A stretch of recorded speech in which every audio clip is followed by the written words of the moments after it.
Hi மக்களே வணக்கம். இன்னைக்கு எபிசோட்ல ஆன்லைன் பிஸ்னஸ் பற்றி முத்து மீனாவுக்கு ஸ்ருதி ஒரு ஐடியா கொடுக்குறாங்க. இப்போ ஆன்லைன் பிஸ்னஸ் தான் ரொம்ப ட்ரெண்டிங்காக போயிட்டு இருக்கு. நீங்கள் அதிலே பூ வியாபாரம் பண்ணால் உங்களுக்கு நல்ல வருமானம் வருமீனா இது பண்ணுங்க அப்படின்றாங்க.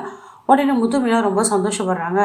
சரி ஸ்ருதி நீங்கள் அதுமாரி பண்ணித்தாங்க, நான் போய் டெலிவரி பண்ணுறேன்றாங்க. உடனே முத்துக்குள்ள நானும் சும்மா தானே இருக்கேன், சவாரி முடிச்சேன், நானும் உனக்கு டெலிவரி பண்ணி ஹெல்ப் பண்ணுறேன் அப்படின்றாரு. உடனே மீனாவுக்கும் ரொம்ப சந்தோஷம். எவ்வளோ நம்ம பண்ணுற விஷயத்துக்குலாம் நம்ம புருஷன் உறுதுணையாக இருக்காருன்னு ரொம்ப தேங்க்ஸ் சொல்லிக்கிறாங்க. இதை பார்த்த விஜயா கோவப்பட்டு ரொம்ப பொறாம குணமாக ஸ்ருதியை கேட்குறாங்க. எதுக்கு ஸ்ருதி தேவையில்லாமல் இதுங்களுக்கு இதெல்லாம் பண்ணுற, அதுங்களுக்கு அதை பற்றி எதுவுமே தெரியாதுன்னு அவன் மண்டையை கழுவுறாங்க. இல்லை ஆண்டி நான் பார்த்துக்கிறேன், மீனாக்கு நான் எப்படி இந்த பிஸ்னஸ் ஸ்டார்ட் பண்ணிட்டு நான் சொல்லி கொடுத்துட்றேன், அது செய்யறதுல என்ன இருக்கு, அவங்க மூக்க உடைச்சிட்டு அவங்க போயிடுறாங்க. இது தேவைதான் இந்த விஜயாக்கு, எதுக்கு இது மாதிரி தேவையில்லாம கலங்கம் பண்ணிட்டு இருக்கணும். ரவி வராரு. எதுக்குடா நீ தேவையில்லாம போயிட்டு நீத்து ரெஸ்டாரண்ட்ல ஒர்க் பண்ற, சுதியே ஒரு ரெஸ்டாரண்ட் ஆரம்பிச்சிருக்கால, அதுல நீ ஒர்க் பண்ண வேண்டியது தானே, அவளுக்கும் ஹெல்ப்ஃபுல்லா இருக்கும், நீயும் பிசினஸ் டெவலப் பண்ணலாம்ல, ஏன்டா அப்படியே வேற கிட்ட போய் வேலை செய்யற அப்படின்ட்டு சொல்றாங்க. உடனே ரவி எத்தனை தரமா இந்த விஷயத்த சொல்வீங்க, எனக்கு சுத்தமா அவள் ரெஸ்டாரண்ட் ஆரம்பிச்சதே பிடிக்கல, அதுவும் அவங்க அப்பா காசு வாங்கி அவள் பண்ணியிருக்கா, அவளுக்கு அது உடன்பாடு இருக்கு, அதுல எனக்கு சுத்தமாக உடன்பாடு இல்லை.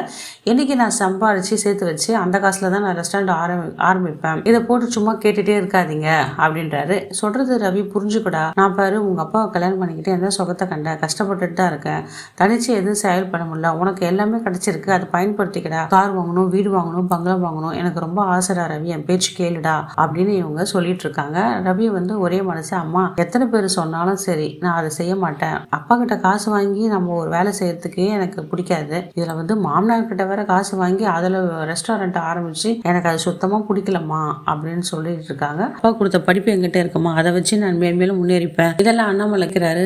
ரவி நீ சரியா சொன்னடா, உனக்கு இருக்கிற அந்த நல்ல குணமும் நல்ல பழக்கமும் வாழ்க்கையில எந்த நேரத்தில் ஒன்றும் உயர்த்தும், நேர்மையா நீ இருக்கிற, ரொம்ப சந்தோஷப்பா, உன்னால நான் ரொம்ப சந்தோஷப்பட்டு இருக்கேன். உடனே விஜயா கோவப்பட்டு, பூக்காரி சாதாரண ரோட்ல பூ வித்த மீனாவே பாரு இன்னைக்கு பெரிய லெவலா பிசினஸ்லாம் உயர்த்தணும்னு சொல்லிட்டு என்னென்னவோ புதுசா பண்ணியிருக்கா, தொழில் பண்ணியிருக்கா, சம்பாதிக்கிறா, நல்லா காசு பார்க்கறா, எனக்குன்னு வாட்சுதே தண்டத்துக்கு ஒன்னுத்துக்கும் லாய் கிடையாது, எல்லாம் தலையெழுத்து, இவெல்லாம் என் மருமக சொல்றதுக்கு வேதனையா இருக்குன்ட்டு ரோகிணி ரொம்ப திட்டுறாங்க. இதை கேட்ட ரோகிணி ரொம்ப கோவப்படுறாங்க. ஆண்டி எதுக்கு ஆண்டி இப்படி பேசுறீங்க, நான் ஒன்றும் சும்மா இல்லை, இன்னும் சொல்ல போனா மனோஜ் சும்மா தான் இருந்தாரு படிச்சுட்டு, என்ன கல்யாணம் பண்ணிட்டு வந்தவங்க தான் அவருக்கு நான் ஷோரூம் வச்சு கொடுத்துருக்கேன், அவர்கிட்டயே 4 பேர் வேலை செய்யறாங்க, அதை ஃபர்ஸ்ட் தெரிஞ்சுக்கோன்னு சொல்லிட்டு வாய்ஸ் ரைஸ் பண்ணி பேசுறாங்க. இதை கேட்ட ஸ்ருதியும் எப்பவுமே ஒருத்தரோட ஒருத்தர் கம்பேர் பண்ணாதீங்க ஆண்டி, அவங்கவுங்களுக்கு டைம் வர சொல்ல அவங்கவுங்க நல்லா சூப்பராக தான் வருவாங்க, அவங்க இப்படி ஆயிட்டாங்க இவங்க இப்படி ஆயிட்டாங்கன்னு நீங்க சொல்லாதீங்க ஆண்டி, அது ரொம்ப தப்புன்ட்டு ஸ்ருதி விஜயாவுக்கு நல்லா லெசன் எடுக்கிறாங்க. இப்போ ரோகிணி அந்த புது பிசினஸ் பண்ணி நல்லா பணம் சம்பாதித்து என்னென்ன கிரிமினல் வேலை பண்ண போறாங்கன்ட்டு